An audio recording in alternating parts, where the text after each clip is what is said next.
Hello everyone and welcome back to the channel. As promised, I have set up and have started to play one of the missions from Aliens Another Glorious Day in the Core. Now, one thing I didn't mention in my last video is that this game is gorgeous, but it is huge, and huge of course was the thing I didn't mention. So as you can see, there is rather a lot going on, and the game, as spread out, occupies quite a lot of table space. Now, logistically, this does present problems because I would say you need a fairly large space in order to play it. You can get away with floor, but that can be a bit uncomfortable. So a big gaming area on a table, I would suggest, is a must. I'm just going to zoom in close because I want to give you a sense of what's going on, because as we play, we won't really be able to cover the entirety of the map. So I've got the basics of the mission set up here in the maps. So this is a bug hunt scenario set in the Hadley's Hope colony, but using only the maps from the basic game. So there's operations over there, there's the lab, there's medbay. These are the office and habitation wings. So just to show you what is present, my squad of Marines is divided. Most of them are in here trying to seal up some holes that have mysteriously appeared in the floor and begun disgorging xenomorphs. We are also trying to prevent a similar infestation in MedLab, but unfortunately for me, there's rather a lot of Xenos pouring through that gap. And unfortunately, all I've got in the vicinity is Vasquez, and I think that is Hicks. And of course, Apone is over there in the other room. There's not much he can do. We do have a pair of sentry guns in the corridor, and they will fire when those alien blips begin to move on their turn. Yet another awesomely thematic device. That is your ammunition tracker for the remote sentry gun. So every time they fire, you can move the dial and count down your remaining ammunition. Got more aliens, or at least blips, and there's also some Weyland-Yutani crates which may contain weapons. I need to get to those, but it's a quirk in the rules that these things target any movement, the sentry guns, including Marines. Now, that is a bit at odds with some of the literature, particularly the Colonial Marines Technical Manual, but it's a rule of the game, so I'm going to stick with it. Now, I am playing this scenario as the unfortunate Lieutenant Scott Gorman. You can tell that I relish a challenge. So he's not too bad as these things go. His aim is a bit off, but then he is an officer. Tech skills are reasonably good. Speed, defense, and melee are what you'd expect. He's doing fairly well because he's got a pulse rifle, a pistol to back him up, and body armor. He also has a respectable hand of cards. Got Look Sharp, which is a handy event cards, and M40 grenades. Pretty useful. He has also, unfortunately, given himself a hazard. So for the immediate future, grief over overwhelming losses is going to paralyze him a bit and reduce his effectiveness.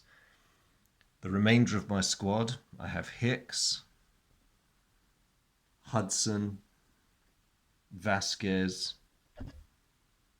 Wierzbowski, Bishop, and who could go on a mission without Sergeant Apone? I've got my handy reference cards there, so I remember the turn order. And lastly, there is my bit off to the side here. They give you this very handy organizer in the game so that you can keep track of what your endurance deck is doing and also your motion tracker deck. So what I'm going to do is I'm going to play through a turn or two. As I say, this game's already in progress, so stuff has begun happening. And hopefully there'll be enough going on to show you just how much variation and how much excitement you can get in this game as things happen and life spirals out of control. So I'm going to focus. No, I won't focus on the map to start with, because the turn always begins with your main character, or characters if there's more than one of you. So, the first thing I do is reset the aim dial from the previous turn. This is very important because it's an easy thing to forget. Always reset your aim dials or you'll be left wondering why your shooting isn't so good this turn. So I'm just going to quickly check everyone's aim dials. Yep, that's back to normal. Excellent. So, next thing that happens is resolve all on activation abilities. So as you can see from the lieutenant's sheet, he has some activation effects listed on his card. Now, if it says on activation, you have to do it immediately. Now, I don't have any abilities that are on activation, but unfortunately this hazard card is something that I have to deal with at the start of his activation. So I reveal a card. Now, revealing a card involves drawing the top card of your endurance deck and checking the symbol you've drawn. Now, once you've revealed a card, it doesn't go in the discard or the exhaust pile. Rather, it goes back underneath this separator into the endurance deck. So I drew a helmet symbol, which according to this, reduce this character's aim by 2. Oh, for goodness sake. My aim wasn't brilliant to begin with. We've been trained to deal with situations like this, really. So I'm afraid at the start of my turn, my aim dial goes down to 3. Now, that means I'll be shooting to hit on a 3 or less on a D10. That's really not encouraging. The next thing that happens is I can equip any cards from my hand. Now, you can either equip yourself or you can equip your fellow Marines. I have M40 grenades in my hand, which I really want to equip alongside my pulse rifle, but I can only carry 2 weapons, so I'm going to give up my VP70 pistol. That goes back into my hand, and I'm going to re-equip myself with grenades. Now, these come with a cost of 1, which means, going back to the endurance deck, let's do a quick flyby over here. I have to pay the cost of 1 by moving a card from the endurance draw deck to the exhausted pile. So that's the exhausted pile, which has the potential to be recycled if characters rest. That's the discard pile, cards that are permanently out of play. So, moving back to the heroic Lieutenant Gorman, I have equipped him with grenades.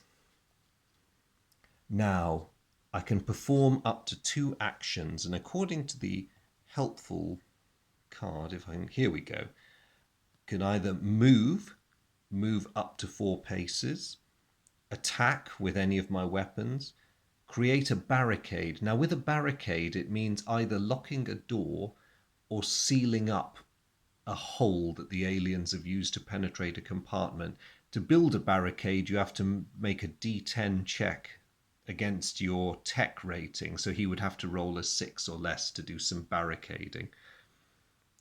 Aim, you automatically put your aim dial up by 1.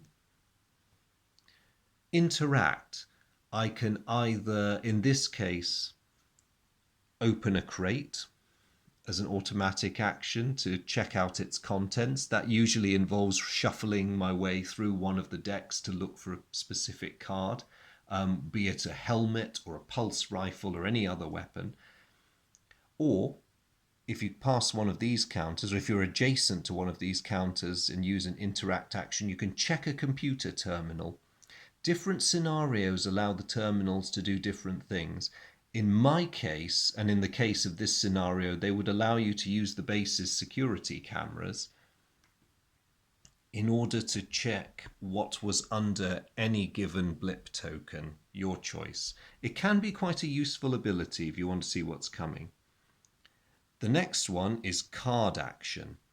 There are some cards, usually bits of equipment, that give you free actions or additional actions, and you can play them in this phase. A good example is the flare card, which actually has the text free action. So I could use that card during this phase if I had it. And lastly, there is, come on camera, focus. There is the rest action. Resting is very important. Each time a character takes a rest action, it allows you to recycle 3 exhausted endurance cards back into the deck. Now at the moment my deck is looking pretty healthy, but the time will come soon where that will be the thicker of the 2 piles, and you really want to start having at least one character resting before it comes to that, because otherwise you'll just be helplessly firefighting. So the lieutenant has all of these actions. Looking at where he is and what his situation is, that's Gorman over there. I'm not too sure what I want him to do, to be honest. There's a very real danger more aliens might come through. So, I don't know, really.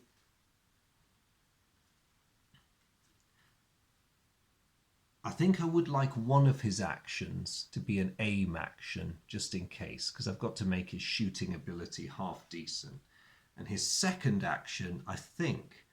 Now, Bishop the android over there is quite capable of trying to barricade that compartment. So I'm thinking that given that there's some alien blip tokens right outside here, and there's no guarantee that the sentry guns will stop them, I might just tell Gorman to double aim. You can perform the same action twice. There's no restriction on that. You can choose any of the actions that are listed and perform 2 different ones, perform the same. It's quite flexible. So now that's the end of my turn. The next thing that happens is you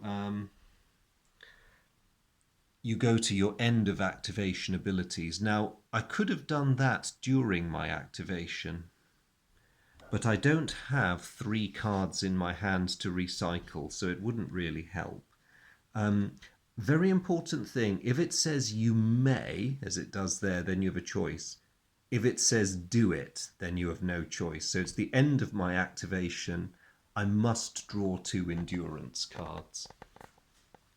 So I draw 2 of these to add to my hand. One is another pulse rifle. Not so good for me, but I could potentially give it to another Marine within 2 spaces of me next turn. And the next one is an event card. Yeah, Baz, you ever been mistaken for a man? No, have you? I've watched this film too many times. So what that involves when you play it, and you can play event cards at any time, they're usually free to play. You draw a card, and whichever symbol matches, you get the benefit of that effect. That's quite a decent and helpful event card. I will hang on to it for future use.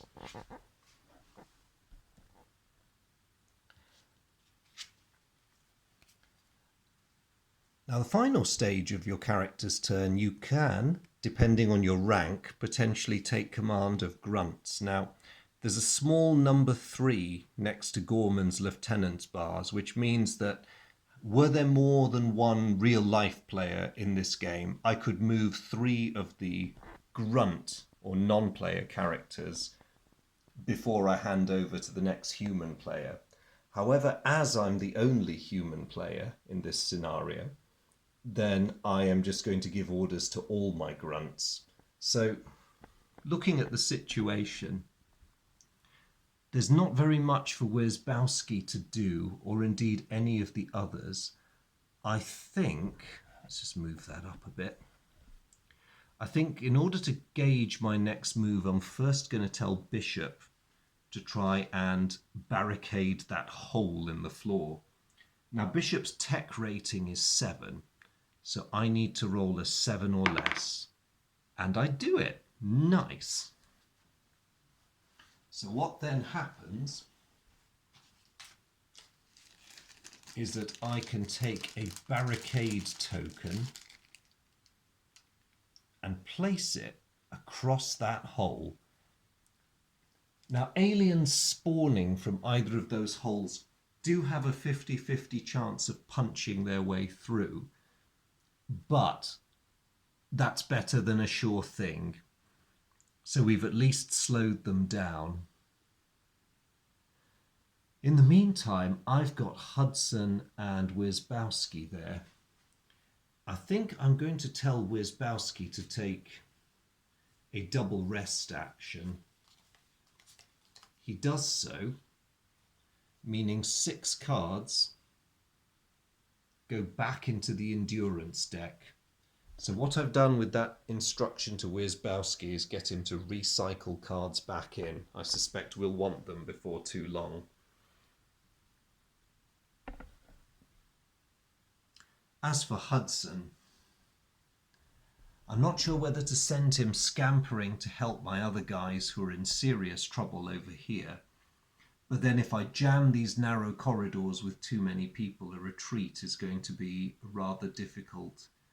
But we may have to do a runner anyway and try and get to ops. So I will tell Hudson to double aim. His aim is already 6. Whoops. His aim is already 6. So I am going to make it 8. So if we do come under attack, he will be doing a lot of hitting. Just as well, really, because the poor man's only got a pistol. I am going to pull Apone back to the main ops centre. So he has a speed of 4. Movement is regulated by the squares. You can travel across corners. So 1, 2, 3, 4. 1, 2, 3, 4. Apone's returning to rejoin the rest of the squad. It makes sense for me to bring him back close to the others, because if I'm going to be passing out weapons, Apone has a special ability which reduces the cost of distributing weapons and equipment to the men, so I really want him back. Meanwhile, we have a room full of xenomorphs over here, and Vasquez and Hicks, despite what's shown on their models, both of them, unfortunately, are armed only with pistols. So this is going to be a bit awful. I think we're going to have to fall back. The med bay is getting a bit too crowded with xenomorphs. So Vasquez is blocking the entrance, so she is going to take a shot. Line of sight is quite generous in this game. She can, believe it or not, actually see all these aliens, because you can trace line of sight from one corner of your square to any corner of the target square. So she can actually see that lot, even though they're around the corner, because the corner of her square just about intersects the corner of their square. Well, you can trace a line of sight at any rate. So she is going to try and weaken that big stack of aliens. She is packing a VP-70 pistol. It doesn't cost a card to fire it. Now this does get people sometimes. That cost there is the cost to equip the weapon. Once you're carrying it, you don't worry about that. You go by what's down here. So it's free to fire this weapon, but if you take the subsequent shot, which is allowed, that will cost you a card from the endurance deck. So Vasquez needs a 6 or less to hit. She rolls and gets a 3. Good shot, Vasquez. One of these little tokens is taken from under the alien model and put in the discard pile. She's now going to fall back. 1, 2, 3, 4. I am going to... Hicks does not have a great tech rating, so I'm going to have him take a shot as well, because his accuracy... Oh, by the way, yes, Vasquez aim drops to 5 from 6 because she took a shot. Hicks does the same thing for his first action, and he gets a 9, which is a miss. That is a great shame. So he drops to 5, and I think I'd better get him moving. So 1, 2, 3, 4. So he's fallen back as well. That is the end of the Marines' turn. Everyone has done something. I've probably made some really subpar decisions. Maybe not used them all to full advantage, but I'm not too sure what else I could have done. So it now goes to the aliens phase. Now the first thing that happens is alien models move. So that's these guys here, and they have a standard movement of 6. They will always chase after the nearest humans. So that's a big stack of 3. 1, 2, 3, 4. Oh no! Yarg! They're on us. The only good news for me, 1, 2, 3, is that the ones leading are blocking the others behind them from actually being able to attack poor old Hicks. I'm sure that's pretty cold comfort for him. But I knew falling back was probably going to be a good idea. I have to fall back through MedLab. So they've moved. Now anyone within range, a range of 4 hexes, can counterfire at them before they attack. Now, unfortunately, Hicks is blocking, so Vasquez has no shot, and none of the rest of us over here can see them. So it's all down to Hicks to try and drop one. He does get the shot for free because he's using his pistol, but because of his previous shot this turn, he needs a 5 or a less. And he does it. He got a 5. So in the defensive fire phase, after the alien models move, he has bagged another one. Unfortunately for him, the 2 surviving aliens in that stack now attack. Now, in order to harm him, they have to roll higher than his defense, and they get each alien model gets a +1 to its roll for each counter underneath it. So the attacking alien rolls and gets a 7. Ooh. So that's 8 altogether. That if it had been a 10, Hicks would be dead. As it's a 7/8, he is simply knocked over. So he no longer blocks Vasquez's line of sight, but this is not good. If by the start of the alien phase of the next turn, those aliens have not been cleared away, then Hicks will be dragged away to the hive. Characters who are knocked over can only stand up at the beginning of the aliens phase of the next turn if there are no alien models adjacent to them. So really, realistically, that lot has to be cleared away if Hicks is to be saved. This is not shaping up well.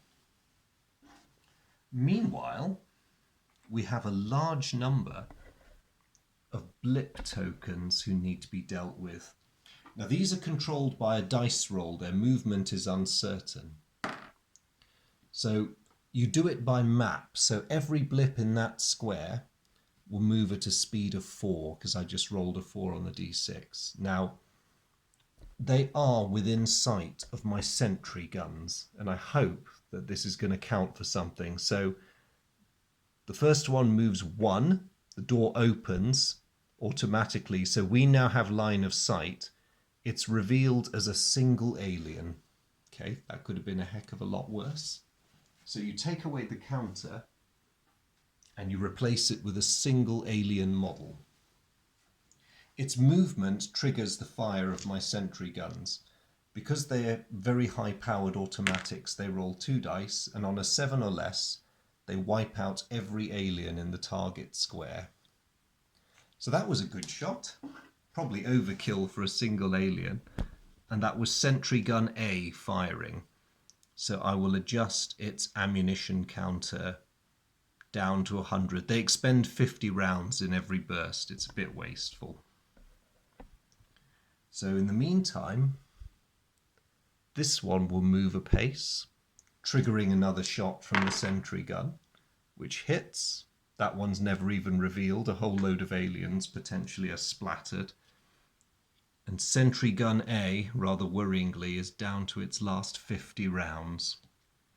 Don't like this. Xenomorphs over here. 1. Okay, I can live with that. The bunch here are being incredibly cautious for some reason. No complaints from me. Probably heard the sentry guns massacring their mates. And this final portion of the map, 2.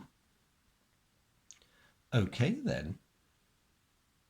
Let's spread them out a bit. You do have some discretion in how you regulate their movement, as long as they are heading towards the closest humans, which all of them are. You can move them as you wish. So that actually ends the alien's turn, except for motion tracker cards. In this scenario, at this stage of the game, we draw 4 of these things, which is a pain. We have potentially got a lot of xenomorphs coming. The first one, false alarm. Recycle 1 card. Oh my gosh, I can definitely live with that.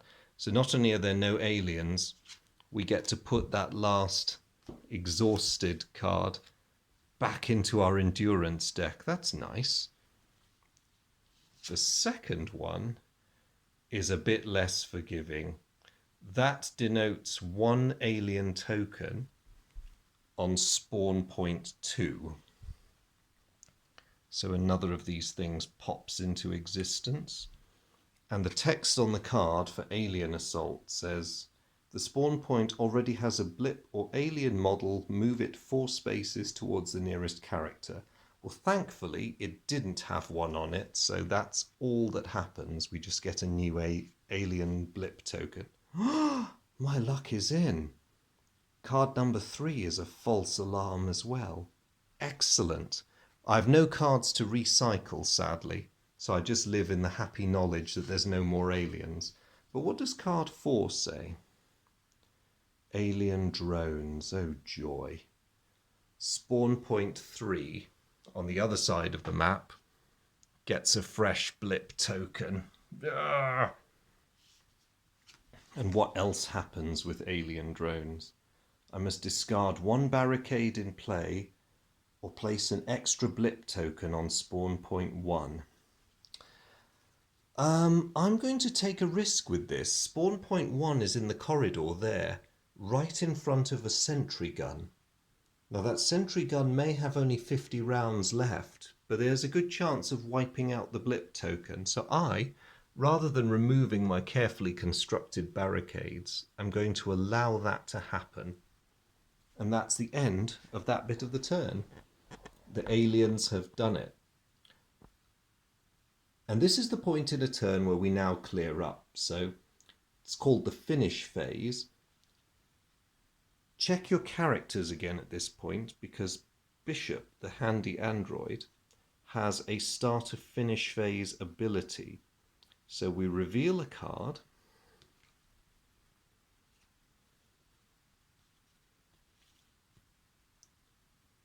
In this case, it's a weapon symbol card. So I'll just put those back. Because remember, we revealed the card, so it goes back into the endurance pile. The weapon symbol is recycle a card from the discard. That is quite handy. Well done, Bishop, you useful android, you. So what have we got in the discard pile? Normally these can't return to play. Got quite a few useful things, actually. I might actually put the flare back into circulation, because that is a very useful card for determining and having some element of control over what's coming up. So the flare is going to go back into the endurance pile. They have this very handy cardboard separator so that you know when it's time to reshuffle the deck. They really have thought of everything. And so at this point we would check for victory or defeat and clean up the board, any tokens that are left, anything that needs tidying up or straightening out. And so the situation now is not too difficult from what it was at the start of the turn, except I've brought my squad of Marines a little closer together. Unfortunately, I was hoping Vasquez and Hicks could seal some doors behind them, but I don't think that's going to be very practical. On my next turn, I'm going to be distributing everyone in defensive positions because for now, much as I want to get at the crates that are elsewhere on the map to try and boost my chances of surviving, it's just a little bit too dangerous out there. So we may have to make our last stand a bit sooner than anticipated. Anyway, I will continue playing this turn through, but I'm going to leave it there because it's taken about half an hour to explain how a single turn works. The game does actually play a lot quicker than this once you all know what you're doing. But I hope that's given you some idea of what goes on. It may seem a bit complicated and heavy, but trust me, once you've got the rules down pat, this game is incredibly fast and the tension is just so awesome that, I mean, you barely notice the passage of time. So wish me and my fellow Marines luck. Hopefully Ultimate Badasses will survive to offer you some feedback in the next video. In the meantime, thank you for tuning in.